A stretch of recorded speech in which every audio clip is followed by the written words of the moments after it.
श्री राजनाथ सिंह। विगत दिनों आपने अपने कार्यकाल के 1 वर्ष पूरे किए, तो आप अपने कार्यकाल को अपने पूर्ववर्तियों के कार्यकाल से किस प्रकार भिन्न मानते हैं? मैं अपने कार्यकाल को अपने पूर्ववर्तियों के कार्यकाल से भिन्न नहीं मानता, बल्कि मैं यह मानकर चलता हूं कि हमारे पूर्ववर्ती अध्यक्षों ने जो कुछ भी किया है उसको आगे बढ़ाने का मैंने प्रयास किया है। और विगत अपने 1 वर्ष के कार्यकाल में किसी न किसी हद तक भारतीय जनता पार्टी के संगठन को विस्तार देने में हमको सफलता भी मिली है। अनुशासन जो भाजपा का मुख्य हथियार हुआ करता था, वो अनुशासन की डोर कुछ टूटती हुई प्रतीत हो रही है, तो इस बारे में आप क्या कहना चाहेंगे? तो एक कारण यह भी है कि भारतीय जनता पार्टी के नेतृत्व में इस प्रदेश में भी सरकार है और केंद्र में भी सरकार है, तो स्वाभाविक रूप से जो भी राजनीतिक क्षेत्र में काम करने वाला कार्यकर्ता होता है, सत्ता के प्रति उसको आकर्षण होता है, उसके मन में सत्ता से कुछ न कुछ प्राप्त करना चाहता है। यह भी एक कारण होता है कि जो कि अनुशासन की मर्यादा इस हविस के कारण, इस ललक के कारण टूटती है किसी न किसी सीमा तक। आपने कहा राजनीति एक प्राप्त का माध्यम बनता जा रहा है, इससे क्या तात्पर्य है आपका? नहीं, राजनीति नहीं प्राप्ति का माध्यम, मैंने ऐसा नहीं कहा कि राजनीति जो है प्राप्ति का माध्यम बनता जा रहा है। मैंने यह कहा कि जब कोई राजनीतिक पार्टी सत्ता में होती है तो स्वाभाविक रूप से उस राजनीतिक पार्टी के कार्यकर्ताओं की सत्ता से अपेक्षा होती है।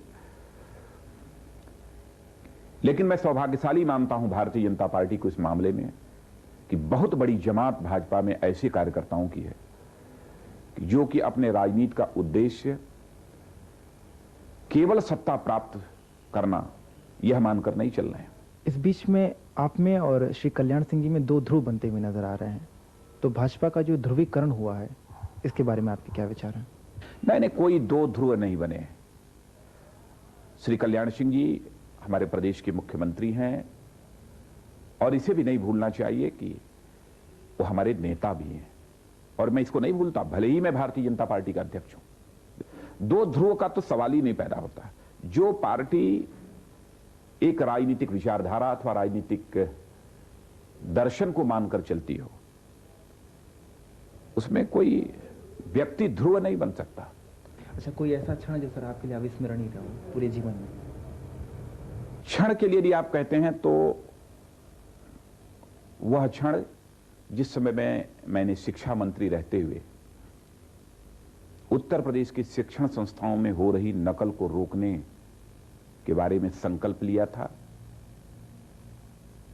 और अधिकारियों के द्वारा तरह तरह सुझाव आने के बावजूद मैंने यह निर्देश दिया था कि चाहे जो कुछ भी हो, चाहे हमें किसी भी सीमा तक जाना पड़े, मैं उत्तर प्रदेश की शिक्षण संस्थाओं में किसी भी सूरत में नकल करने की अथवा नकल कराने की इजाजत नहीं देना चाहता। मनोरंजन के जो प्रचलित माध्यम हैं जैसे टीवी और सिनेमा, उनमें आपकी क्या पसंद है? सच्चाई है कि आज तक दूरदर्शन के ऊपर, जब से दूरदर्शन आया होगा हमारे देश में, तब से एक भी पिक्चर मैंने कभी पूरी देखी नहीं। आज तक थिएटर में देखी तो? थिएटर में भी पिक्चर देखे हुए मुझे लगभग 20 अथवा 22 वर्ष तो निश्चित रूप से हो गए। 20-22 वर्ष। याद करिए सर, कौन सी फिल्म देखी थी आपने? अब पूरब पश्चिम देखी थी, जानी मेरा नाम देखी थी,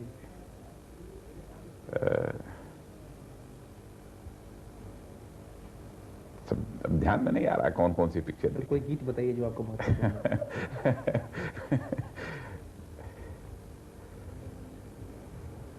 सबसे अच्छा गीत तो वो मेरे वतन के लोग, जरा याद करो कुर्बानी।